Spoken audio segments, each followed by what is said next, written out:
की तो 5 दिन परिक्रमा की। प्रभुपाद जी के समय में 9 दिन परिक्रमा होती थी। प्रभुपाद जी के समय में कितने दिन परिक्रमा होती थी? 9 दिन। वो माता जी को बोलो कि आप भीतर आ जाओ और उधर बैठ जाओ। अनुराधा माता आप इधर आ जाओ, उधर पंखा भी चल रहा ना, अंदर आ जाओ, सुविधा रहेगी। आप आ जाओ, थोड़ा थोड़ा आगे फिर भी आना पड़ेगा आप लोगों को, भीड़ आएगी, बाद में लोग आएंगे। ठीक है, उधर कंफर्टेबल हो, पंखे की हवा आ रही है आप लोगों को? आ रही है पंखे की हवा? अंदर का पंखा तो नहीं चल रहा की तबीयत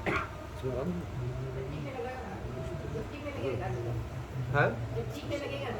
हाँ ठीक है, अंदर पंखा चल रहा है ना, उधर बेड पे बैठ सकते।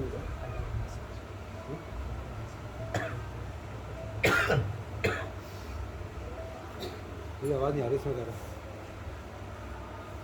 मैसेज आ रहा है। माइक लगा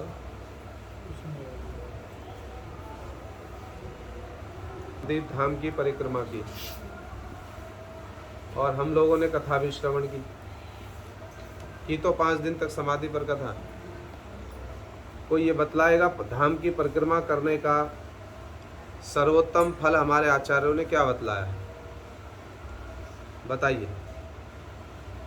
हमने कह दिया, आपने सुन ली। कथा और कीर्तन यहीं तक सीमित नहीं है। हमारे गुरु महाराज जी कहा करते थे, आपको ये देखना पड़ेगा कि आपने कहाँ तक लिया है। आपको ये देखना पड़ेगा आपने कहाँ तक लिया है। तो अब सब अपने अपने हृदय में झांक करके देखें कि हमने कहाँ तक लिया है। बतलाओ, इधर आ जाओ। धाम की परिक्रमा करने का सर्वोत्तम फल हमारे गुरु वर्गों ने, हमारे आचार्यों ने क्या बतलाया? बतलाओ। पहले पुरुष लोग बताएंगे, फिर माताओं से पूछेंगे क्या है धाम की परिक्रमा करने का सर्वोत्तम फल। तो ये तो हम सोच करके आए ही नहीं थे कि हमसे कुछ पूछा भी जाएगा। हम तो सोच कर आए थे बैठे रहेंगे, थोड़ा सा आप कह देंगे, थोड़ा सा हम सुन लेंगे, बीच बीच में थोड़ा सा विश्राम भी हो जाएगा, बस चलता रहेगा ऐसे। तो ऐसे नहीं होगा भाई। हम तो बीच बीच में पूछेंगे आपसे, आपने क्या सुना और क्या समझा। 5 दिन तो अभी हुआ, कितने वर्षों से हम परिक्रमा करते आ रहे हैं तो बतलाओ, परिक्रमा करने का सर्वोत्तम फल क्या है? कैसे माना जाएगा कि परिक्रमा हमने वास्तव में की है? कोई लक्षण तो होगा कि नहीं होगा? हम कोई अच्छी डाइट ले रहे हैं, उसका हमारे शरीर पर कोई ना कोई लक्षण दिखलाई देगा कि नहीं देगा? देगा ना। आप परिक्रमा से बहुत क्लांत होकर के आते हो, उसके पश्चात में आप मुख धो लेते हो, धोते हो तो मुख पता चलता है ना कि आप अपना मुख धो करके आए हो, पता चलता है। तो फिर यदि आप धाम की परिक्रमा कर रहे हो, हम सभी मिलकर गुरु वैष्णव के अनुगत्य में यदि धाम की परिक्रमा कर रहे हैं, उसका कोई ना कोई लक्षण तो होगा। क्या लक्षण है बतलाओ? शुभ कृष्ण जी, क्या लक्षण है धाम की परिक्रमा कर रहे हैं? कैसे पता चलेगा? हम यहाँ कितने लोग बैठे? 10-20 लोग तो बैठे हैं ना। अब हम में से किसने वास्तव में धाम की परिक्रमा की है, किसने कितने परिमाण में धाम की परिक्रमा की है, इसका लक्षण कैसे पता चलेगा? ना सबने की है, हाँ सबने की है, शारीरिक रूप से तो सबने की है तो, किंतु लक्षण सब में भी भिन्न भिन्न दिखलाई पड़ेगा। बतलाओ क्या लक्षण है? अरे बतलाओ, इधर से कुछ तो बतलाओ। इतने दिन कथा सुनी आपने, हमें भी तो पता चले हम कहे जा रहे हैं, कुछ समझ में आ रहा है कि नहीं आ रहा? गुरु वैष्णव के चरणों में, भगवान के चरणों में हमारी प्रीति बढ़ेगी, उनकी सेवा के प्रति हमारी और रुझान होगा। क्या होगा? रुझान होगा। अगर उनकी सेवा के प्रति, उनके प्रति हमारी प्रीति मुक्ता बढ़ेगी और साथ में उनकी सेवा के प्रति हमारा रुझान बढ़ता जाएगा। एक बात। दूसरी बात बतलाओ इधर। माता, इतने आप तो पढ़े लिखे हो, बतलाओ जल्दी जल्दी बताओ। नाम के प्रति प्रेम, धाम के प्रति प्रेम, ठीक है। बतलाइए पीछे वाली माताओं, कितने साल से परिक्रमा कर रहे हो? 20 वर्ष हो गए, 25 वर्ष हो गए हैं?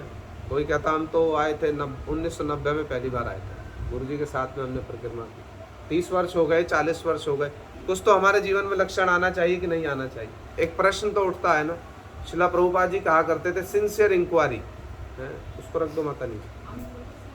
हाँ बोलो। हाँ हाँ बांग्लाते बोलो। हाँ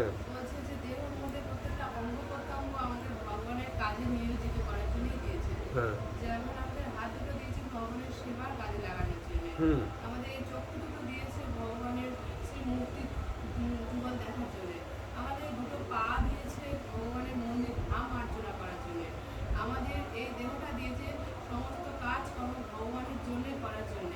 সেই হেতু আমাদের গোবিন্দ বলছেন যে আমরা বছরে সবসময় বাড়ির মধ্যে সবসময় না সে ঠিক আছে, সে তো হলো থিওরি।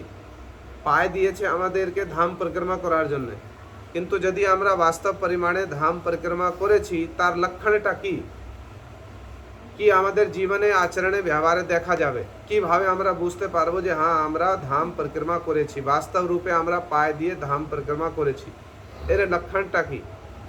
আমরা রোগী হলাম, আমাদের কোনো রোগ ধরেছে, সেই রোগটা নিবারণ করার জন্য আমরা ডাক্তারের কাছে গেলাম, ডাক্তার আমাদেরকে একটা ওষুধ দিল, সে ওষুধটা আমরা খেলাম। যদি আমরা সেই ওষুধ খেলাম, সে ওষুধ খাওয়ার পরে আমাদের শরীরে কোনো লক্ষণ দেখা যাবে তো এখন আমরা রোগ মুক্ত হয়ে গেছি।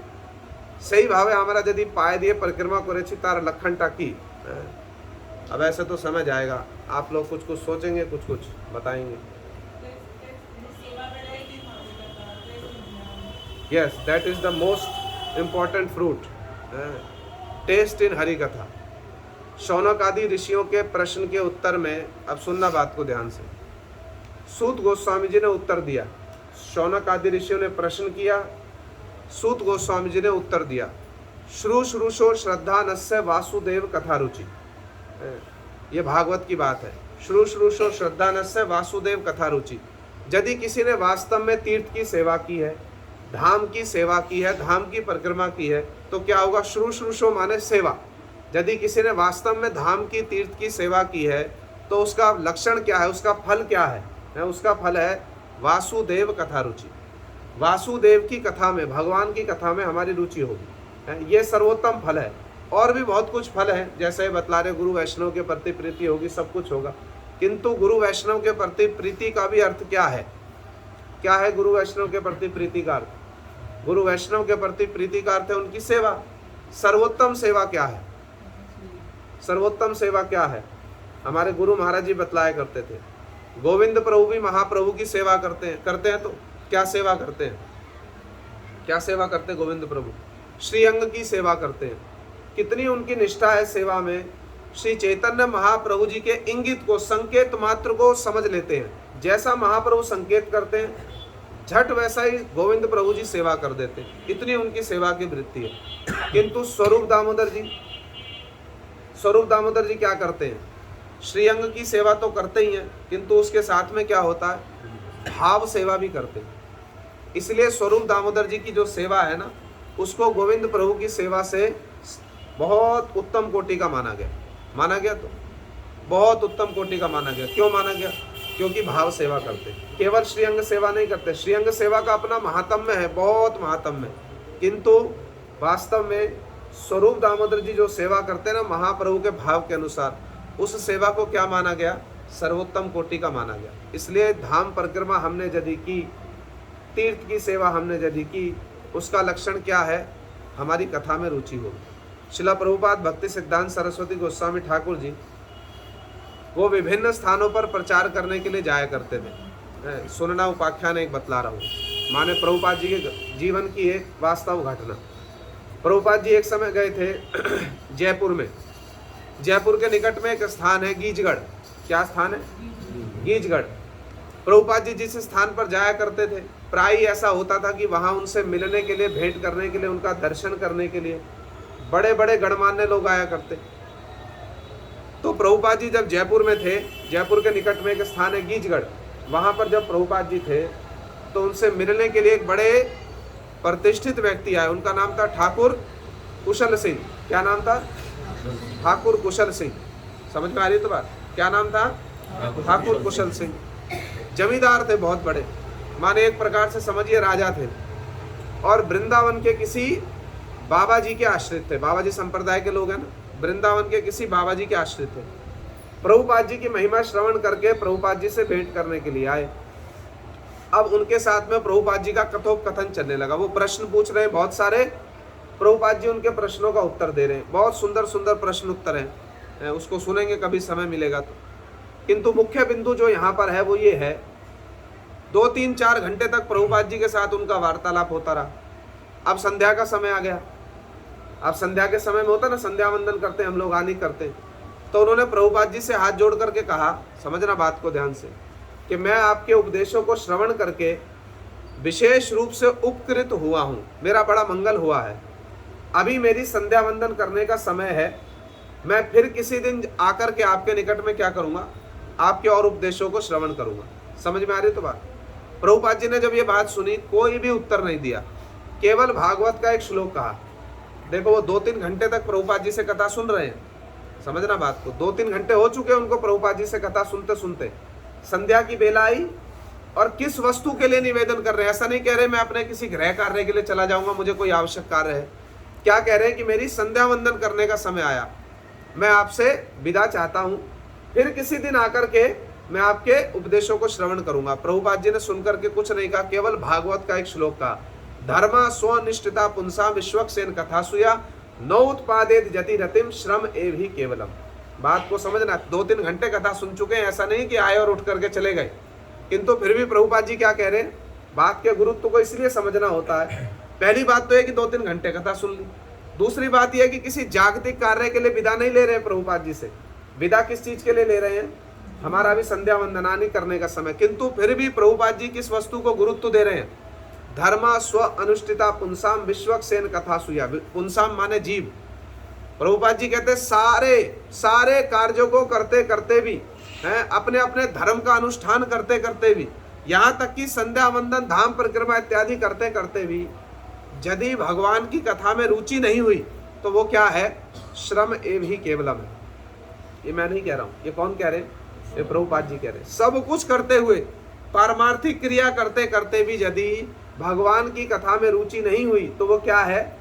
वो श्रम एव ही केवलम, केवल श्रम मात्र ही है। हमारे शिला महाराज जी कहा करते थे नरोत्तम दास ठाकुर जी की भाषा में, यदि धाम परिक्रमा करते हुए हरि कथा में हमारी रुचि उत्पन्न नहीं हुई, हरि कथा में हमको टेस्ट नहीं आया, तो it will bear no fruit.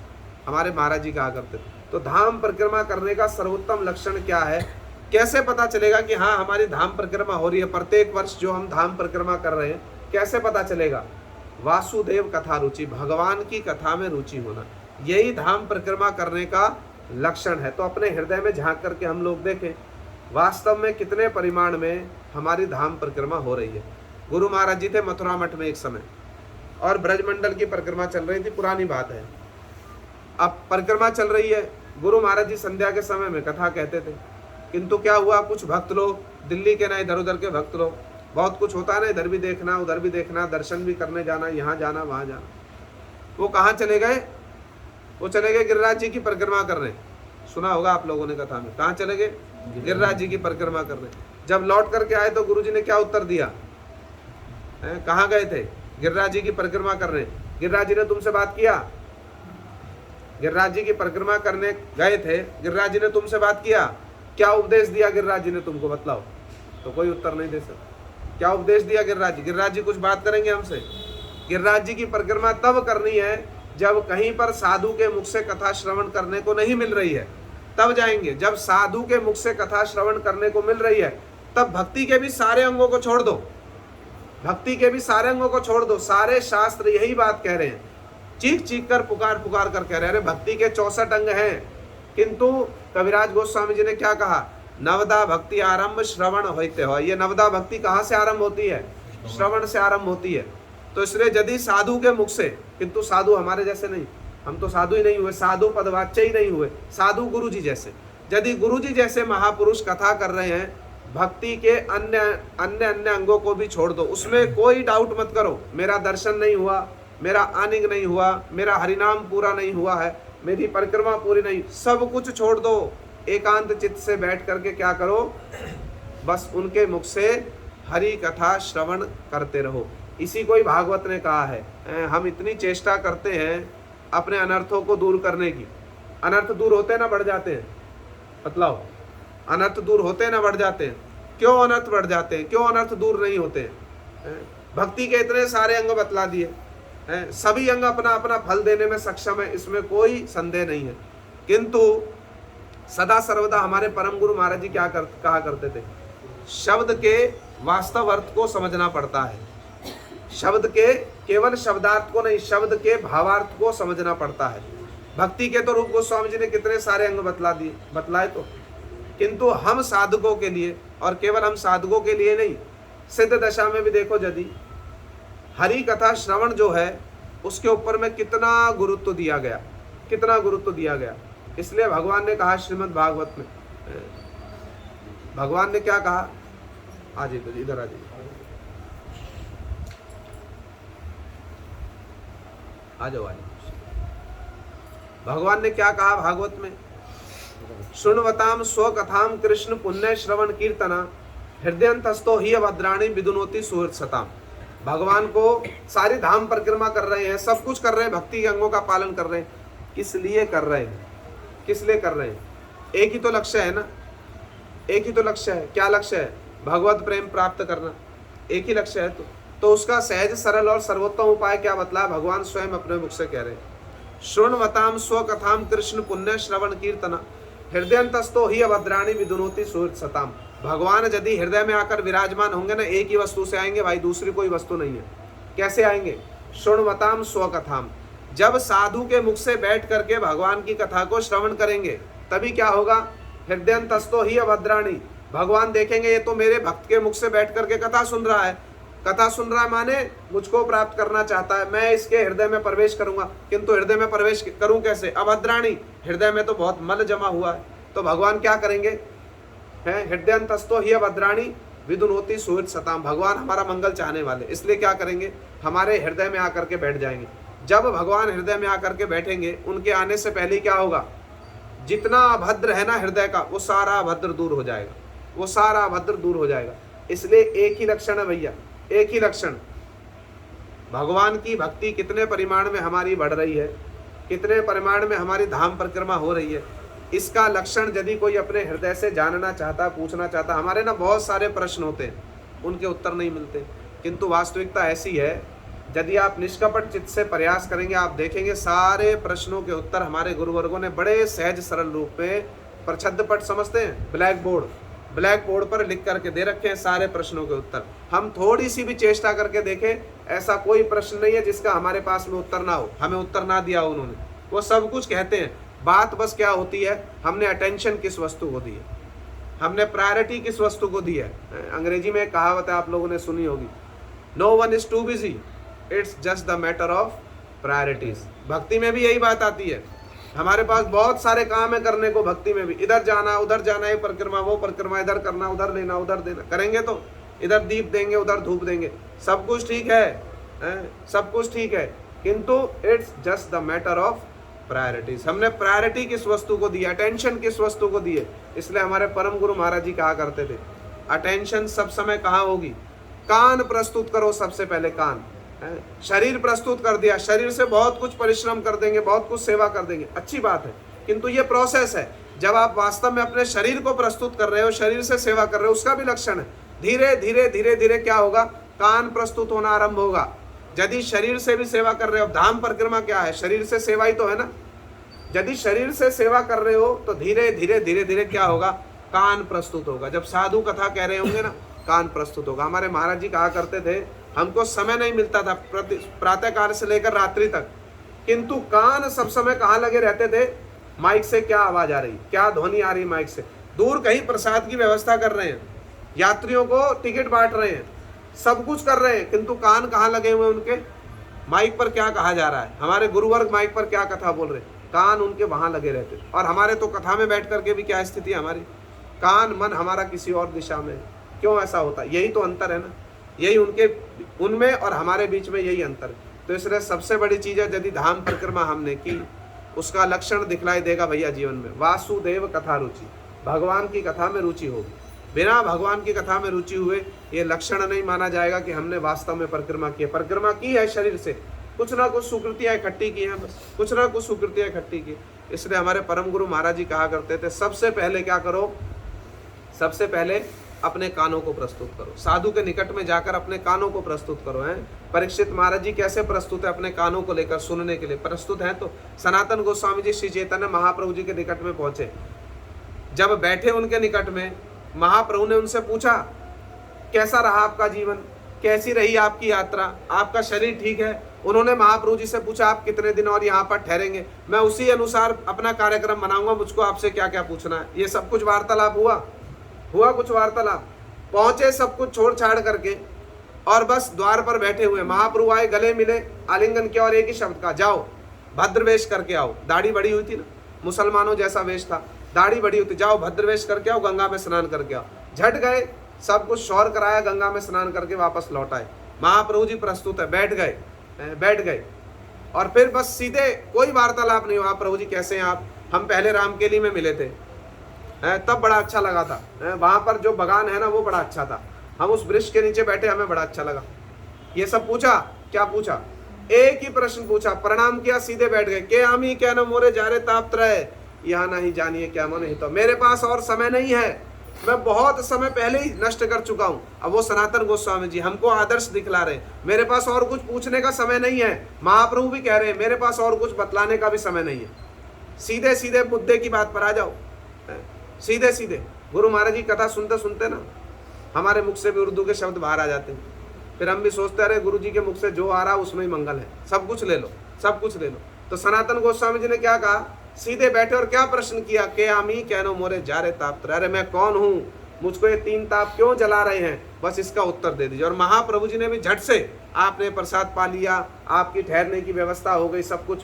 ये हमारा अधिकार है ना, इतना निम्न स्तर का है कि गुरुवर्गों को भी वहीं आकर के क्या करना पड़ता है, वहीं आकर के क्या करना पड़ता है, हमारे स्तर के अनुसार में उनको भी आकर के हमारे अनुसार ही बात करनी पड़ती। यदि नहीं बात करेंगे तो क्या होगा, बस बद्धजीवी में तो एक ही है ना, वो दोषारोप करना आरंभ कर देंगे। अरे गुरुजी हम आए, गुरुजी ने तो हमसे बात ही नहीं की।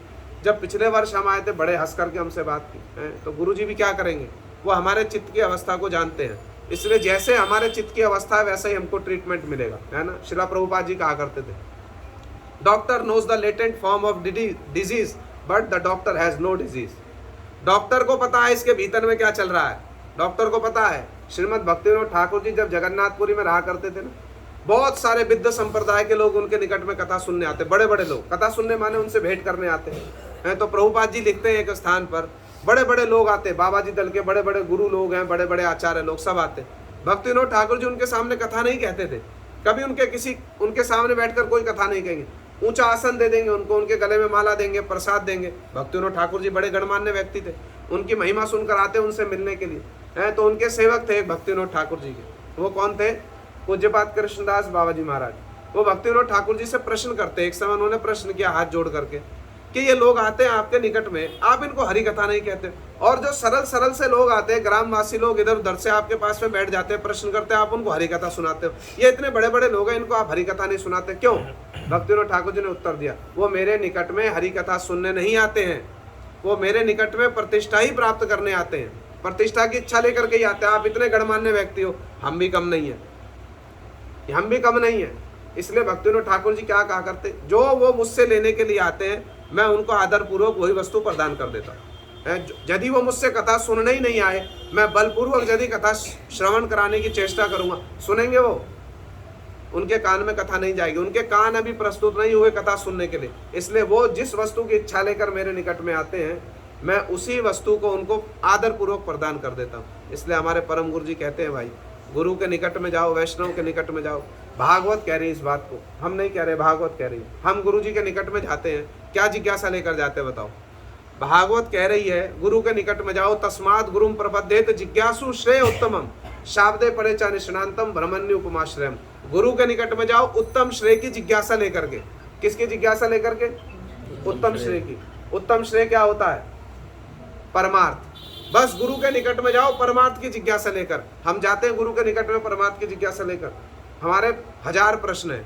क्या प्रश्न? हमारा आनी नहीं होता, हमारा हरिनाम नहीं हो रहा है, हमारा इधर नहीं हो रहा, हमारा उधर नहीं हो रहा। ये उत्तम श्रेय है उत्तम श्रेय। किंतु भागवत कह रही गुरु के निकट में जाओगे, अरे गुरु जी का समय नष्ट करना हो गया वो तो, ये गुरु जी का समय नष्ट करना हुआ कि नहीं हुआ? किंतु हमारी अवस्था ऐसी है। एक व्यक्ति बहुत क्षुधार्त है, क्षुधार्त समझते हो? भूख से पीड़ित है। एक व्यक्ति भूख से बड़े भयंकर रूप में पीड़ित है, उसको आप तत्व ज्ञान देने जाओ, सुनेगा आपका तत्व ज्ञान? सुनेगा? वो भूख से पीड़ा में मर रहा है, आप उसको कह रहे हो तुमको भूख क्यों अनुभव हो रही है, अरे तुम तो आत्मा हो, आत्मा को तो भूख नहीं लगती। वो सुनेगा? धैर्य, तुम्हारा तत्व ज्ञान जाए चूल्हे में, सुनेगा? नहीं सुनेगा। तो गुरुपाद पद्म बड़े दयालु हैं, यही उनकी दया है। वो जानते हैं ये नाना प्रकार के विषयों की ज्वाला से पीड़ित है, इसको क्या तत्व ज्ञान दूं? तो फिर गुरुजी क्या करते हैं, वो अभिनय करते हैं हमारे जैसे हो जाने का। अच्छा तुम्हारे परिवार में ऐसी समस्या हो गई, अच्छा तो फिर वो कोई उपाय बतला देंगे, फिर वो हमारे शरीर में कोई समस्या है, ऐसा उपाय बतला देंगे। बिल्कुल ऐसे हो जाएंगे हमारे साथ में जैसे क्या है, वो नरवत लीला कर रहे हैं। हम भी तुम्हारे जैसे ही हैं, हम भी तुम्हारे जैसे ही। एक व्यक्ति आया यहाँ नवदीप परिक्रमा के समय में, वर्ष 2009 की बात। गुरु महाराज जी पहली बार 4 वर्ष तो गुरु जी यहाँ पर रहे, पता है आप लोगों को? पता होगा। 2005, 6, 7, 8 4 वर्ष गुरु महाराज जी इसी घर में रहे। 2009 में गुरु जी मठ में गए और 10 में जो उनकी अभी भजन कुटिया मठ में उसमें रहे। 2004 में हमारी परिक्रमा गोवर्धन में हुई थी, उससे पहले तक तो देवानंद घोड़िया मठ में होती रही। तो एक व्यक्ति आया, 2009 की बात है, उनको कोई रोग हो गया था। अब आए, पहले दिन आए और उनके रोग के कारण उनको वापस लौट करके जाना पड़ा एक दिन बाद ही। तो गुरु जी के निकट में आए और बहुत रोए हैं, रो रहे हैं, हमको रोग के कारण जाना पड़ रहा है। अब क्या कहें गुरु जी उनको, कुछ कहें? तो गुरु जी उनके साथ में उनके जैसी बात करने लगे, अरे जो ये रोग तुमको हुआ है ना, ऐसा ही हमको भी हुआ था, इसमें कोई चिंता की बात नहीं है। जो ये तुमको हुआ है ऐसा ही हमको हुआ था।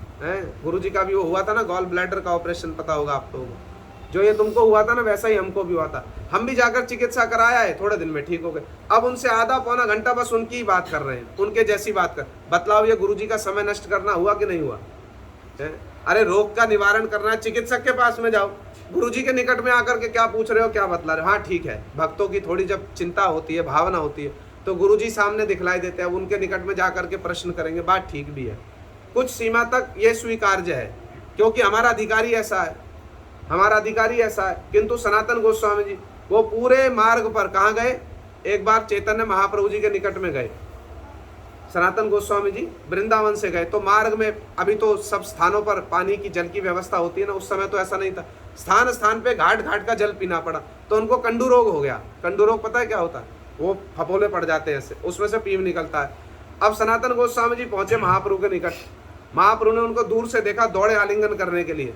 सनातन गोस्वामी जी पीछे हट रहे हैं, प्रभु मेरे शरीर को स्पर्श मत कीजिए, मुझको कंडू रोग हो गया, इसमें पीप निकलता। महाप्रभु कहते हमको दिखलाई नहीं देता, कहाँ हो गया, और झट उनको आलिंगन कर दिया। अब बतलाओ ये कहीं वर्णन आया कि वो महाप्रभु के निकट में बैठे और उनसे ये पूछा हो, प्रभु कंडू रोग हो गया, इसका उपचार क्या है? पूछा महाप्रभु से, पूछा प्रभु 2-4 दिन तो मैं विश्राम करूंगा क्योंकि मुझको तो कंडू रोग हो गया।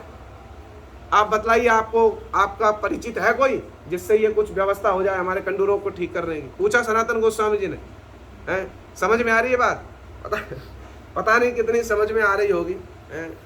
किंतु सनातन गोस्वामी जी का आदर्श, ये सुनने की बातें भाई, यदि सुन करके समझ ले बातें, थोड़ी सी तो कभी कभी ऐसी रखते कुछ। शास्त्र जो है ना, शास्त्र का अर्थ क्या है? जो शासन करके त्राण करे, वही शास्त्र है। शास्त्र का अर्थ क्या है? जो शासन करके त्राण करे। अब शास्त्र यदि शासन नहीं करे, गुरु यदि शासन नहीं करे, वैष्णव यदि शासन नहीं करे, फिर क्या होगा? फिर क्या होगा? संभावना है कि हमारी चिकित्सा दूर हो जाएगी। प्रभु जी तो चिकित्सक है ना। जब किसी को इंजेक्शन लगाना पड़ता है, ऐसा हो सकता है कि बिना पीड़ा के हो जाए। किसी को चीरा लगाना पड़ेगा, हो सकता है बिना पीड़ा के हो जाए। पीड़ा तो सहन करनी पड़ेगी, किंतु किस लिए सहन करनी है? कि हम अच्छे हो जाएं, इसलिए पीड़ा सहन करनी। और चिकित्सक के निकट में गए, उसने कहा आपको तो ये सर्जरी करानी पड़ेगी, और हम कहे नहीं सर्जरी नहीं करोगे, हमको ऐसे ठीक कर दो। यदि चक्कू लगाया, वो कैंची लगाई हमारे, तो तुमको देख लेंगे। ऐसा यदि चिकित्सक से कहेंगे तो चिकित्सक क्या करेगा? जाओ देख तो लिया ही है तुमने, अब जाओ तो हमारा रोग दूर होगा? नहीं होगा। इसलिए हमारे परम गुरु जी कहा करते थे, शिला प्रभुपाद भक्ति सिद्धांत सरस्वती गोस्वामी ठाकुर जी ने क्या किया? रोगी के घाव के ऊपर किसी प्रकार का फर्स्ट एड नहीं दे करके डायरेक्ट ऑपरेशन किया। उनके निकट में कोई भी रोगी आया, रोगी माने भवरोगी, उसके भवरोग के ऊपर में कोई फर्स्ट एड देकर, फर्स्ट एड समझते हैं? हाँ, थोड़ी थोड़ी भक्ति करो, थोड़ा थोड़ा संसार भी करो, कोई असुविधा नहीं, थोड़ा थोड़ा करते रहो, धीरे धीरे होगा। अब कहते हैं गुरुवर्ग बड़े दयालु हैं, इनको पता है, झट करके आ जाए, यदि कह दें, यदि छोड़ दें को कह देंगे। हम सुनते ना बाबा जी महाराज की बात, एक व्यक्ति आया, कृपा कर दो, कृपा कर दो। बाबा जी महाराज ने क्या किया? झट डोर को ओपन खोल कर दे दिया, लो कृपा, दौड़ पड़ा, वहां से भाग गया। एक व्यक्ति आया नवविवाहिता को लेकर के, नया नया विवाह हुआ था, लेकर के बाबा जी महाराज के निकट में, आशीर्वाद दे दो। बाबा जी महाराज का आशीर्वाद दें, तुम उसको पालन करोगे? हाँ करेंगे, अवश्य ही करेंगे। बाबा जी महाराज ने क्या करा, तो तुम प्रतिदिन क्या करना, स्वयं प्रातः काल में उठ करके ठाकुर जी का भोग बनाना, ठाकुर जी का भोग बना करके उनको भोग लगाना, और भोग लगा करके जो तुम्हारी पत्नी है उसको कृष्णदासी समझ करके उसको प्रसाद पवाना, प्रतिदिन करना। करोगे आज्ञा का पालन? करेगा आज्ञा का पालन? होगा ये?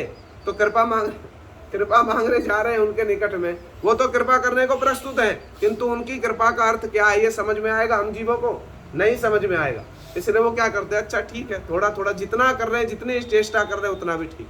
अरे ना करने से तो कुछ करना अच्छा है, ना करने से तो कुछ करना अच्छा है, किंतु जो सबसे अच्छा है हमने कभी यदि उसके विषय में जाना ही नहीं, सुना ही नहीं है, जो सबसे अच्छा है, सबसे अच्छी परिस्थिति है, उसके विषय में कभी जाना ही नहीं, कभी सुना ही नहीं, कभी समझा ही नहीं, पता चलेगा क्या है? एक होती है सुपरलेटिव डिग्री, साधन की, परमार्थ की सुपरलेटिव डिग्री। कभी ना कभी उसके विषय में जानना तो पड़ेगा, सुनना तो पड़ेगा ना उसके विषय में। कभी जाना ही नहीं, कभी सुना ही नहीं, जितना सुन लिया, जितना जान लिया, बस इतना ही भक्ति है, ये होगा? जितना हमने सुना, जितना हमने जाना, हो जाएगा उतना ही। इसलिए श्रील प्रभुपाद जी कहा करते थे, एक्स्ट्रा ऑर्डिनरी मेरिट प्राप्त किए बिना कोई भी भक्ति की बात को वास्तव में समझ नहीं सकता। ये श्रील प्रभुपाद जी की स्टेटमेंट है। एक्स्ट्रा ऑर्डिनरी मेरिट, असाधारण योग्यता लाभ किए बिना वास्तव में भक्ति की बात क्या है ये किसी को समझ में नहीं आएगा। हम तो क्या कर रहे हैं, बस भक्ति के नाम पर बहुत सारी चीजें चल रही है, बहुत कुछ हो रहा है, हो भी रहा है, थोड़ी थोड़ी सुकृतियां अर्जित हो रही। यही सुकृतियां जब बहुत गाढ़े रूप में पूंजीभूत हो जाएंगी ना, तब समझ में आएगा वास्तव में बात क्या है। श्री श्रीधर गोस्वामी महाराज जी अपने जीवन की एक बात बतलाते हैं। अब यद्यपि वो है मुक्त पुरुष, वो है मुक्त पुरुष, किंतु हमको दिखलाते हैं हमारे लिए कैसे धीरे धीरे करके चीजें समझ में आती। समझ में आ रहा है तो जो कह रहा हूँ जटिल तो नहीं लग रहा ना, समझ में आ रहा है? थोड़े से तो सुनना पड़ेगा आज आप लोग। श्री श्रीधर गोस्वामी महाराज जी अपने जीवन की एक बात बतलाते हैं। वो कहते हैं, बात को समझना, वो कहते हैं प्रारंभिक अवस्था में जो सारी बातें हैं ना, भक्ति की सर्वोत्तम बातें, जो सुपरलेटिव डिग्री है, आदर्श है, प्रारंभिक अवस्था में बहुत कुछ समझ में नहीं आता। और जब समझ में नहीं आता है तो व्यक्ति क्या होता है, विरक्त हो जाता है। होता ना विरक्त, भाई समझ में नहीं आती बात है, ये तो समझ में नहीं आता, ये क्या कर रहे हैं, ये क्यों कर रहे हैं, समझ में नहीं आता। किंतु वो कहते हैं हैव पेशेंस, टाइम लगेगा, समय लगेगा चीजों को समझने में, धीरे धीरे। यदि एक ही पथ पर, एक ही मार्ग पर, शिला स्वामी महाराज जी कहा करते थे, अरे बैलगाड़ी की दिशा से चलो किंतु ठीक दिशा में चलो, कभी ना कभी तो पहुंचोगे। और हवाई जहाज से जा रहे हो किंतु जा रहे हो उल्टी दिशा में, जा रहा है अमेरिका, पहुंच गए लद्दाख, पकड़ ली फ्लाइट लद्दाख की, पहुंचोगे कभी अमेरिका? शिला स्वामी महाराज जी कहा करते थे, अरे बैलगाड़ी पर बैठ जाओ, दिशा सही होनी चाहिए, जो गंतव्य स्थल है, जो डेस्टिनेशन पॉइंट है वो पता होना चाहिए, कभी ना कभी तो पहुंच जाओगे। और यदि उल्टा मार्ग पकड़ लिया फिर पहुंचोगे कभी नहीं पहुंचोगे। इसलिए श्री श्रीधर गोस्वामी महाराज जी कहते हैं हैव पेशेंस, स्लोली चलो, किंतु पहुंचोगे एक दिन। निष्ठा रखो, विश्वास रखो, पहुंचोगे एक दिन। कैसे पहुंचोगे? वो अपने जीवन का उदाहरण देते, कितना प्रैक्टिकल एग्जाम्पल है, कितना प्रैक्टिकल एग्जाम्पल, बात को समझना ध्यान से। वो कहते हैं जब मैं प्रारंभ में आया ना, नया श्री श्रीधर गोस्वामी महाराज जी अपने जीवन की बात बतला रहे। वो कहते जब मैं प्रारंभ में आया तो मैंने एक दिन, एक प्रभुपाद जी के शिष्य थे प्रोफेसर निशिकांत सान्याल, सुना है आप लोगों ने नाम? नहीं सुना। प्रभुपाद जी के एक शिष्य थे प्रोफेसर निशिकांत सान्याल, ब्राह्मण थे, उच्च कोटि, बड़े गणमान्य पंडित थे और प्रोफेसर थे। उन्होंने प्रभुपाद जी का जब आविर्भाव तिथि आती थी ना, तो सभी प्रभुपाद जी के जो शिष्य लोग थे वो कुछ ना कुछ उनके लिए कुछ लिख करके भेजते थे। जो निकट में होते थे, साथ में होते थे, वो तो सुना देते थे, और जो दूर होते थे वो लिख करके भेज देते थे। तो प्रभुपाद जी की व्यास पूजा 5 दिन तक, 7 दिन तक, 3 दिन तक ऐसे चलती थी, और जिस शिष्य ने जो कुछ लिख के भेजा वो पढ़ा जाता था सभा में। तो प्रोफेसर निशिकांत सान्याल जी ने प्रभुपाद जी के लिए कुछ लिखा होगा, और उसमें उन्होंने एक बात लिखी जो शिला श्रीधर गोस्वामी महाराज जी कोट कर रहे हैं। शिला निशिकांत सान्याल जी ने ये लिखा कि मैं कृष्ण नाम जो कर रहा हूं ना, मैं कृष्ण को नहीं चाहता। उन्होंने लिखा, अपने जो पुष्पांजलि भेजी थी उसमें लिखा कि मैं कृष्ण को नहीं चाहता, क्योंकि आप कह रहे हैं कृष्ण का भजन करना चाहिए, इसलिए मैं कृष्ण का भजन करता हूं। समझ में आ रही तो बात? वो कहते मैं कृष्ण का भजन नहीं करना चाहता, माने एक भावना की बात है, समझना भावना को। कह रहे कि मैं कृष्ण को नहीं चाहता हूं क्योंकि आप कह रहे हैं कृष्ण का भजन करना है, आप कह रहे हैं कृष्ण का नाम करना, इसलिए मैं कृष्ण का नाम करता हूं। श्रीला श्रीधर गोस्वामी महाराज जी कहते हैं, when I first heard this I got confused, I become confused, मैं तो बड़ा असमंजस में पड़ गया, ये क्या बात कर रहे, ये क्या बात कर रहे। कहते मुझको समझ में नहीं आया। क्या समझ में नहीं आया? कहते मैं अब तक मेरी ये धारणा थी, अब समझना सुपरलेटिव डिग्री क्या होती है और प्रारंभिक अवस्था में वस्तु कैसे समझ में नहीं आती। श्री श्रीधर गोस्वामी महाराज जी कहते हैं कि मैं सुनने के लिए सब समय बड़ा लालायित रहता था, बड़ा लालायित। विशेष करके जब प्रभुपाद जी कुछ कहते हैं, मैं सुनने के लिए उनके कान सब समय खड़े रहते थे, सब समय। जैसे ही प्रभुपाद जी का मुख खुला, झट उनके कान प्रस्तुत है, झट कान प्रस्तुत। तो कहते जब मैंने प्रारंभिक अवस्था में इस बात को सुना, प्रथम इस बात को सुना कि प्रोफेसर निशिकांत सान्याल क्या कह रहे हैं, हे प्रभुपाद जी, मैं कृष्ण को नहीं चाहता हूँ, क्योंकि आप कह रहे हैं इसलिए मैं कृष्ण को प्राप्त करने की आशा कर रहा हूँ, क्योंकि आप कह रहे हैं इसलिए मैं कृष्ण का नाम कर रहा हूँ, कृष्ण का भजन कर रहा हूँ, क्योंकि आप कह रहे हैं। तो श्री श्रीधर गोस्वामी महाराज जी कहते हैं मैं तो आश्चर्य में पड़ गया। मेरी अभी तक ये धारणा थी कि हमको तो कृष्ण को प्राप्त करना है, मेरी अभी तक ये धारणा थी हमको कृष्ण को प्राप्त करना है, कृष्ण को प्राप्त करने के लिए गुरु की आवश्यकता है, इसलिए हम आए आपके पास में। और अब ये निशिकांत सान्याल जी क्या लिख रहे हैं, हमको कृष्ण नहीं चाहिए, क्योंकि आप कह रहे हो कृष्ण का भजन करना है, इसलिए हम कृष्ण का भजन कर रहे हैं। समझ में आई तो बात? कहते मुझको समझ में नहीं आई ये बात। कहते उसके 3-4 वर्ष के पश्चात में शिला प्रभुपाद जी एक समय कहाँ थे, राधा कुंड के तट पर थे। तो वहाँ राधा कुंड के तट पर ब्रजमंडल की परिक्रमा हो रही थी, और ब्रज में भरतपुर है ना एक स्थान, भरतपुर स्टेट, वो भरतपुर स्टेट के दीवान आए राधा कुंड। दीवान माने उस समय एक प्रकार से समझो राजा ही होता था। अब वो अपने पूरे परिवार के साथ में आए और उन्होंने राधा कुंड की परिक्रमा की, राधा कुंड की परिक्रमा करके बड़ा पूजन अर्चन किया। तो प्रभुपाद जी के एक और शिष्य थे, उनका नाम था पूज्यपाद परमानंद प्रभु जी, बड़े प्रिय शिष्य थे प्रभुपाद जी के। वो आए प्रभुपाद जी के निकट में और आकर के क्या कहते प्रभुपाद जी से, प्रभुपाद मैंने अभी भरतपुर स्टेट के दीवान को देखा है, उनकी राधा कुंड के प्रति बड़ी भक्ति है, राधा जी के प्रति उनकी बड़ी भक्ति है। शिला प्रभुपाद जी ने उत्तर दिया, their idea of devotion and our idea of devotion is quite different. वो जिस प्रकार से राधा कुंड की आराधना कर रहे हैं और हम जिस भाव से राधा कुंड की आराधना करते हैं, उसमें बड़ा अंतर है। क्या अंतर है? वो राधा कुंड की, राधा जी की भक्ति इसलिए कर रहे हैं क्योंकि राधा जी और राधा कुंड कृष्ण को प्रिय है, किंतु हम कृष्ण की भक्ति क्यों कर रहे हैं, क्योंकि कृष्ण राधा जी को प्रिय है। समझ में आई बात? समझ में आ रही है बात? अब पता नहीं कितनी समझ में आ रही होगी, किंतु यदि समझ में आ जाए तो फिर पता चलेगा रहस्य क्या होता है। समझ में आई बात? तो श्री श्रीधर गोस्वामी महाराज जी क्या कहते हैं, जब मैंने इस बात को सुना ना 3-4 वर्ष के पश्चात, तो मुझे बात समझ में आई कि प्रोफेसर निशिकांत सान्याल जी ने क्या कहा था। क्या कहा था? हम सीधा कृष्ण के साथ में हमारा कोई संबंध नहीं है, हमारा संबंध किसके साथ में है? राधा जी के साथ में। और प्रभुपाद जी कौन है? वो राधा जी की नित्य सहचरी है, नयन मणि मंजरी। इसलिए आप कह रहे हैं कृष्ण की सेवा करनी है, कृष्ण का नाम करना, इसलिए हम कर रहे हैं कृष्ण की सेवा, कृष्ण का नाम। डायरेक्ट हमारा कृष्ण के साथ में कोई संबंध नहीं है। श्री श्रीधर गोस्वामी महाराज जी कहते 3-4 वर्ष के पश्चात में जब मैंने इस बात को सुना है, तब ये मेरे दिमाग में, मेरी बुद्धि में तब क्या हुआ, ये स्पष्ट हो गया। ये है भजन की पद्धति, ये है भजन की, इसको कहते हैं सुपरलेटिव डिग्री। प्रारंभ में सब कुछ समझ में नहीं आएगा, किंतु जो हमने सुना है, कभी सुनना तो पड़ेगा ना, सुनना तो पड़ेगा। आदर्श की बात क्या है? अब वो आदर्श की बात जब सुनेंगे तो वो कभी कभी कठोर सी प्रतीत होती है, ऐसा लगता है कि शास्त्र बड़ी निर्मम, बड़ी कठोर बात कह रहे हैं, है ना, ऐसा प्रतीत होता है। किंतु वास्तव में यदि देखोगे वो कठोर और निर्मम बात नहीं है, उसी के भीतर में हमारे परम मंगल की बात छुपी हुई है। किंतु बात यह है, उसको सुनना पड़ेगा बड़े धैर्य के साथ में। प्रभुपाद जी कहा करते थे इस बात को, हमारी बात सुनने के लिए आपको समय देना पड़ेगा, हमारी बात सुनने के लिए आपको समय देना पड़ेगा। जब आप समय देंगे, हमारी बात को सुनेंगे, तो हमारी बात को सुन करके क्या होगा, आपका अंतर विप्लव आरंभ होगा। अंतर विप्लव समझते हैं क्या होता है? अंतर विप्लव हृदय के भीतर में क्या होगा, उथल पुथल मच जाएगी। अंतर विप्लव माने हृदय के भीतर में उथल पुथल मच जाएगी। क्या उथल पुथल मचेगी? अरे मैं अब तक मनुष्य जीवन का कर्तव्य जिसको समझ रहा था, ये तो उससे संपूर्ण रूप में भिन्न है। अभी तक हमने क्या सीखा था? 10 वर्ष, 20 वर्ष, 25 वर्ष अभी तक हमने क्या सीखा था? अपने माता पिता के मुख से, गुरुजनों के मुख से, स्कूल टीचर क्या सिखा रहा है हमको? क्या सिखा रहा? देश सेवा, समाज सेवा, माता पिता की सेवा, शरीर की सेवा, यही सब कुछ है। किंतु जब साधु के निकट में बैठ करके साधु के मुख से सुनेंगे तो साधु क्या कहेंगे? ये सब कुछ गौण है, ये कुछ भी नहीं है। प्रभुपाद जी की एक और बात सुनाऊं, सुनोगे? हैं? सुनोगे?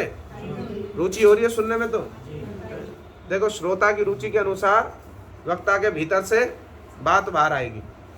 प्रभुपाद जी एक समय थे कलकत्ता में, उनसे मिलने के लिए एक व्यक्ति आए, उनका नाम था श्याम सुंदर चक्रवर्ती। क्या नाम था? श्याम सुंदर चक्रवर्ती। वो उस समय में 2 पत्रिकाएं छपती थी बंगाल में, बड़ी प्रसिद्ध थी। एक बंगाली में छपती थी वसुमती, क्या नाम था? और एक इंग्लिश में पत्रिका, एक मैगजीन छपती थी, उसका नाम था द सर्वेंट। ये बड़ी प्रतिष्ठित पत्रिका थी उस समय की। वो उन दोनों पत्रिकाओं के क्या थे? एडिटर थे, संपादक थे। उनकी उपाधि सुन लो क्या थी? दोनों पत्रिकाओं के क्या थे? एडिटर, संपादक थे, माने बड़े प्रतिष्ठित व्यक्ति थे। उस पर श्याम सुंदर चक्रवर्ती उच्च कोटि के ब्राह्मण थे, और उस पर भी स्वतंत्रता सेनानी थे, फ्रीडम फाइटर, माने बड़े बड़े सम्माननीय व्यक्ति थे। प्रभुपाद जी से मिलने के लिए आए, और प्रभुपाद जी के साथ उनका बड़ा लंबा चौड़ा वार्तालाप हुआ। अब उसको तो मैं क्या सुनाऊं, जो मुख्य बिंदु है वो बतला देता हूं। उन्होंने प्रभुपाद जी से एक बात कही। उस समय में तो इतना राजनीतिक माहौल चल रहा है ना, परिवेश चल रहा है, सारा देश जो है वो क्या कर रहा है? स्वतंत्रता के लिए संग्राम कर रहा है। वो स्वतंत्रता सेनानी थे, फ्रीडम फाइटर थे। प्रभुपाद जी से आकर के पूछा, आपने इतना बड़ा मिशन बना दिया, इतना कुछ आप कर रहे हो, आपने देश का क्या उपकार किया है? आपने देश का क्या उपकार किया? आपने मानव जाति का क्या उपकार किया? समझ में आ रही तो बात? प्रभुपाद जी ने, क्योंकि अब तक तो यही सुनते आ रहे थे ना कि देश की सेवा, समाज की सेवा, माता पिता की सेवा, शरीर की सेवा, यही सब कुछ है। अब पहली बार किसी साधु से टकराए, अब पहली बार किसी और साधु से भी, प्रभुपाद जी जैसे साधु से। प्रभुपाद जी ने क्या उत्तर दिया? उन्होंने पूछा, रहे इतना पूरे संपूर्ण देश में जो है वो इतना घनघोर परिवेश चल रहा है, इतना संग्राम चल रहा है, पूरे देश को स्वतंत्रता दिलाने के लिए इतना कठोर परिश्रम चल रहा है, आपने इतना बड़ा मिशन बना दिया, आपने क्या मानव जाति का कल्याण किया? प्रभुपाद जी ने उत्तर दिया, हमने मानव जाति का जो कल्याण किया है ना, आपकी संपूर्ण राजनीति उसके 100वें अंश का 1 अंश का भी कल्याण नहीं कर सकती। समझ में आई बात? तो है, हमने मानव जाति का जो कल्याण किया, जो उपकार किया है ना, आपकी राजनीति उसके 100वें अंश के 1 अंश जितना भी कल्याण नहीं कर सकते। सुनकर आश्चर्य में पड़ गए हैं, ये क्या बात कह रहे हैं? हम इतना देश को स्वतंत्रता दिलाने के लिए प्रयास कर रहे हैं, और ये कह रहे हैं आप जो उपकार कर रहे हैं, हम जो उपकार कर रहे हैं, उसका 1 अंश भी नहीं है। तब प्रभुपाद जी ने उनको बतलाया, आप जो कुछ कर रहे हैं ना, वो क्या है? वो केवल शरीर के धर्म तक सीमित है। शरीर के धर्म, शरीर नष्ट हो जाएगा, ये सब कुछ भी नष्ट हो जाएगा। शरीर नष्ट हुआ, ये सब कुछ नष्ट हो जाएगा, किंतु हम जो उपकार कर रहे हैं वो आत्मा का उपकार है। वो किसी परिमाण में, किसी काल में भी, किसी अवस्था में भी कभी नष्ट नहीं हो सकता, कभी नष्ट नहीं हो। ये प्रभुपाद जी का विचार वैसे। तो साधु के निकट में जाएंगे तब अंतर विप्लव आरंभ होगा। अरे अभी तक जो सुनते आ रहे थे हम, वो तो कुछ है ही नहीं। वो तो क्या है? वो क्या है? मूल्यहीन वस्तु है। मूल्यहीन विषयों में सब समय व्यतीत कर दिया। यही तो सनातन गोस्वामी जी कह रहे हैं ना, महाप्रभु जी के निकट में जाकर बड़े दीनता पूर्वक, क्या कहूं अपने दुर्दैव की बात, अब तक प्रधानमंत्री हैं, प्रधानमंत्री हैं, समझ रहे हो प्रधानमंत्री का अर्थ क्या होता था उस समय में, और सब कुछ मलवत त्याग करके आ गए हैं। और सनातन गोस्वामी जी के मन का क्या विचार है? राजा मोरे स्नेह करे ये मोर बंधन। ये राजा मुझको बड़ा स्नेह करता है, मेरा बंधन है। हमको प्रतीत होगा कभी ऐसा?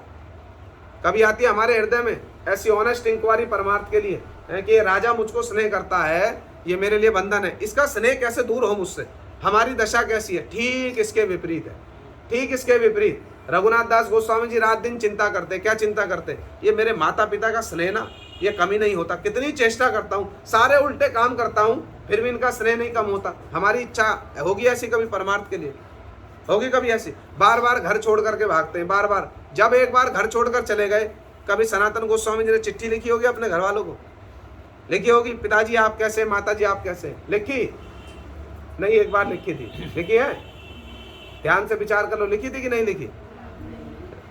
कभी नहीं लिखी। लिखेंगे वो? कभी स्मरण भी हुआ होगा उनको एक क्षण के लिए, मेरे माता पिता कैसे हैं, मेरी स्त्री कैसी है, मेरा घर परिवार, इतनी जमीन जायदाद जो है वो कैसी है? कभी स्मरण हुआ होगा एक क्षण के लिए भी उनको? नहीं। रात दिन बस क्या स्मरण कर रहे हैं? रात दिन चैतन्य चरणों का चिंतन कर रहे हैं। ये सुपरलेटिव डिग्री है भजन की। इसके बारे में भी कभी ना कभी सुनना पड़ेगा भाई। हमारी अवस्था क्या है, सुपरलेटिव डिग्री क्या है। परमार्थ का अर्थ है उस, ये जो गैप है ना, इसको फिलअप करना, इस गैप को फिलअप करना, इसी का ही अर्थ है साधन, इसी का ही अर्थ है साधन। हमारे गुरुजी कहा करते थे, कभी ना कभी गोस्वामियों जैसा साधन हमको करना ही पड़ेगा। जिस वस्तु को हम प्राप्त करना चाहते हैं ना, उस वस्तु को प्राप्त करने के लिए गोस्वामियों जैसा कठोर साधन भजन हमको कभी ना कभी किसी ना किसी अवस्था में करना ही पड़ेगा। इसलिए वहां तक पहुंचना है। पहुंचेंगे कैसे जब सुना ही नहीं कभी उसके विषय में, पहुंचेंगे कैसे? इसलिए ऐसा प्रतीत होता है कि शास्त्र जो है ना कभी कभी बड़ी कठोर वाणी कहते हैं, किंतु वास्तव में वो कठोर वाणी नहीं है। गुरु वैष्णव कभी कभी हमारे ऊपर में बड़ा शासन करते हैं, किंतु परम गुरु जी कहते हैं उनके उस शासन के भीतर में हमारा कितना मंगल छुपा हुआ है। यदि कोई इसको थोड़ा सा भी समझ ले ना, किंचित सा भी समझ ले, उसका कितना महान उपकार होगा, इसको भाषा से वर्णन नहीं किया जा सकता, भाषा से वर्णन नहीं किया जा सकता। तो इसलिए अब ये तो भूमिका कहते कहते घंटा भर चला गया, किंतु ये कहना बड़ा आवश्यक है भाई, इसको समझना बड़ा आवश्यक है। यदि नहीं समझेंगे ना काम नहीं बनेगा, काम नहीं बनेगा। इसलिए सारी वस्तुएं कर रहे हैं, कृष्ण कथा में रुचि यदि नहीं हो रही है, कृष्ण की कथाओं में रुचि नहीं हो रही है, तब क्या है? तब तो एक प्रकार से श्रम है भी केवलम। ये सारा श्रम इसलिए है कि हमारी कृष्ण की कथा में हमारी रुचि उत्पन्न हो जाए। तो अभी हम एक कीर्तन श्रवण करेंगे। अब देखें हम संध्या के समय में, संध्या तक किसकी कितनी क्षमता है, कितने समय तक हम बैठ सकते हैं। जितना हम बैठे रहेंगे पूरा संपूर्ण दिवस जो है ऐसे ही महाप्रभु जी की लीला कथाओं में चला जाए। हमारे गुरु महाराज जी ना चैतन्य चरितामृत के अंत्य लीला के जो अंतिम 5 अध्याय है ना, जिसमें महाप्रभु जी जिस वस्तु का आस्वादन करने के लिए जगत में आए, उनका श्री कृष्णदास कविराज गोस्वामी जी ने बड़ा गंभीर सुगंभीर कविराज गोस्वामी जी ने वर्णन किया है। हमारे गुरु महाराज जी विभिन्न समयों में इन सब विषयों का बड़ा ही सुगंभीर, सुदार्शनिक, सुरसिक वर्णन किया करते थे। तो यदि हमारी स्थिति ऐसी हो, हमारी थोड़ी श्रवण करने की इच्छा हो, इच्छा भी तब हो जब हमारी स्थिति ऐसी हो। हमारी स्थिति पर बहुत कुछ निर्भर करता है, कितना हम सुनना चाहते हैं, कितना सुनने की स्थिति में, क्योंकि केवल बैठने से नहीं होगा, मन दे करके सुनना और समझना पड़ेगा। और ये जब दोनों ओर से होता है ना, ये तभी संभव होता है। रस का आस्वादन केवल एक ओर से नहीं होगा। राय रामानंद जी कह रहे हैं, महाप्रभु जी सुन रहे हैं, सनातन गोस्वामी जी सुन रहे हैं, महाप्रभु जी कह रहे हैं, महाप्रभु जी कह रहे हैं, रूप गोस्वामी जी सुन रहे हैं, दोनों ओर से चल रहा है। सुखदेव गोस्वामी कह रहे हैं, परीक्षित महाराज सुन रहे हैं। सुखदेव गोस्वामी यदि कहें और परीक्षित महाराज जी थोड़ा ऐसे कर दें, थोड़ा उधर करें, थोड़ा इधर, अरे जगह मिल गई आपको बैठने की, आपको स्थान मिल गया, आपका ठीक है तो बैठ पा रहे हो, ऐसे यदि पूछे तो सुखदेव देखो गुरु महाराज जी कह रहे थे कथा में, सुखदेव गोस्वामी जी जब गोपियों की महिमा का वर्णन कर रहे हैं ना, एक स्थान पर आते आते बड़े भावाविष्ट हो गए, कुछ विशेष कहने जा रहे थे। गुरु महाराज जी कह रहे थे कथा में एक समय कुछ विशेष कहने जा रहे थे, उसी समय में परीक्षित महाराज जी ने एक प्रश्न कर दिया। दूसरी बातें तो छोड़ो, परीक्षित महाराज जी ने प्रश्न कर दिया, क्योंकि सुखदेव गोस्वामी जी हैं कौन? वास्तव में राधा जी के शुक हैं। कहना तो चाहते हैं ब्रज गोपियों की बातें, किंतु देख रहे सामने बैठा है परीक्षित। सुखदेव गोस्वामी देख रहे सामने बैठे परीक्षित। परीक्षित जी कौन है? किसके पुत्र हैं? अभिमन्यु किसके पुत्र हैं? अर्जुन कहाँ के परिकर हैं? द्वारका के। तो वो उसी प्रकार की बातें कह रहे हैं। प्रारंभ में तो कृष्ण को भी वासुदेव कह रहे हैं, कृष्ण को क्या कह रहे? द्वारकाधीश कह रहे हैं, कुछ कुछ ऐसी बातें, किंतु भीतर क्या चल रहा है? कहना अपने मन की बात चाहते हैं। इसलिए कहते कहते कहते कहते भीतर भी बहुत कुछ कह दिया उन्होंने, संकेत रूप में बहुत कुछ कह दिया, सबको समझ में नहीं आता। किंतु एक समय ऐसा आया जब उन्होंने परीक्षित महाराज जी के मन की कोई अपेक्षा नहीं की, जो उनके मन में चल रहा है ना, आविष्ट हो गए, कहते कहते वही कह दिया है। रासलीला का प्रसंग आया तो क्या कह दिया? तासाम आविर्भूत शौरी। शौरी माने अरे तुम तो क्षत्रिय हो, ये ब्रज गोपियां तुम्हारे हृदय में क्रंदन कर रही हैं, तुमको इनका दुख नहीं दिखाई देता, तुम तो क्षत्रिय हो। उल्हाना भी देना आरंभ कर दिया। पहले तो बड़ा सावधानी के साथ में कह रहे थे परीक्षित महाराज जी के सामने, अरे राजा है, मन ना खराब हो जाए, ठीक ठाक विचार करके कह रहे, किंतु आविष्ट हो गए कहते कहते कहते कहते। और फिर क्या हुआ? जो उनके मन में चल रहा वही कह रहे। किंतु गुरु महाराज जी कह रहे थे कथा में, ये सब जो भीतर की वार्ता है ना, ये तो गुरु जी जैसे हैं अंतरंग परिकर ही बतला सकते राधा कृष्ण के, महाप्रभु जी की। तो गुरु जी कहते कहते कहते सुखदेव गोस्वामी जी भावाविष्ट होकर कुछ बड़ी विशेष बात कहने जा रहे थे, किंतु परीक्षित महाराज जी ने झट एक प्रश्न कर दिया। झट एक प्रश्न किया तो सुखदेव गोस्वामी जी का भाव भंग हो गया, उन्होंने उस प्रसंग को वहीं छोड़ दिया। इसलिए देखा है भागवत में भी बहुत स्थानों पर क्रम भंग मिलेगा, देखा है तो भागवत में बहुत स्थानों पर क्रम भंग मिलेगा। क्यों? बहुत स्थानों पर तो परीक्षित महाराज जी प्रश्न पूछ रहे हैं, कहीं कहीं रुचि के अनुसार। सुखदेव गोस्वामी जी एक कथा कह के और कुछ कहना चाहते, बीच में परीक्षित महाराज जी ने प्रश्न कर दिया, सुखदेव गोस्वामी जी का भाव भंग हो गया। इसलिए दोनों ओर से जब तक नहीं होगा ना, जैसे इसका सर्वोत्तम आदर्श उदाहरण है श्री चैतन्य महाप्रभु जी, राय रामानंद। जैसा जैसा भाव चल रहा है वैसा वैसा राय जी उत्तर दे रहे। श्री चैतन्य महाप्रभु जी और स्वरूप दामोदर जी, जैसा जैसा भाव चल रहा है वैसा वैसा स्वरूप दामोदर जी कृष्ण कथा, कृष्ण लीला, श्लोक का वर्णन कर रहे हैं। विरह कितने प्रकार का होता है? हमने सुना महाप्रभु को विरह हो रहा है। विरह एक ही प्रकार का होता है? कितने प्रकार का विरह है पता है? नहीं, 4 प्रकार का। 4 में भी 4 प्रकार का। 4 गुणा 4 बराबर 16। ये तो केवल हमको थोड़ा सा बतला दिया। विरह कितना है, मिलन में कितने भाव है, कितने रस है, इसकी तो कोई गणना ही नहीं हो सकती है, कोई गणना नहीं हो सकती, किंतु थोड़ा सा हमको बतला दिया। तो अब जैसा जैसा विरह की लहरियां उठ रही ना, वैसा वैसा स्वरूप दामोदर जी गान कर रहे हैं। ऐसा नहीं अरे विरह हो रहा है तो एक कोई विरह का श्लोक कह दूं, विरह हो रहा है तो विरह का कोई गान कर दूं, नहीं, जैसा भीतर में चल रहा है वैसा ही वैसा कह रहे हैं। ये है आदर्श उदाहरण। तो जब ये दोनों ओर से होता है ना, तब क्या होता है? तब होता रस का आस्वादन। समझ में आ रही तो बात? जब ये दोनों ओर से होता है ना, तब होता रस का आस्वादन।